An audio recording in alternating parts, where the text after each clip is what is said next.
Itong hawak kong ito ay agua oxinada. Ito ay ginagawang panlinis ng mga maliliit na sugat o mga gasgas. At pag ang sugat ay, pag nilagay mo ito sa maliit na gasgas o sugat, ay normal lang nabubula at pag may mikrobyo ang o dumi sa ating mga sugat, kaya bula ito pansamantala linis yung sugat ng ating mga nililinis.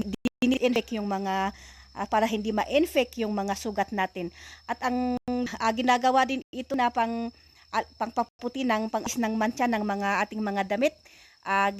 Ginagamit din ito para maalis yung mancha ng mga damit. At kung minsan din ay ginagamit ito na mouth rinse, hinahaluan ng tubig at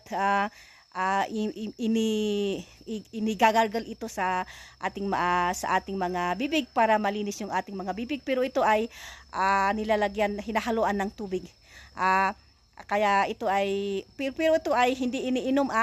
Bawal inumin ito. Ito ay panglinis lang sa mga sugat, pangpaputi ng mga damit, pangalis mancha. Kaya paki-check out na sa aking Yellow Basket dahil napamura nito.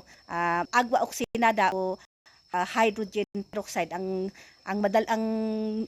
original na tawag dito ay, ang sikat na tawag dito ay agua oxinada para sa palinis ng mga sugat na sa aking Yellow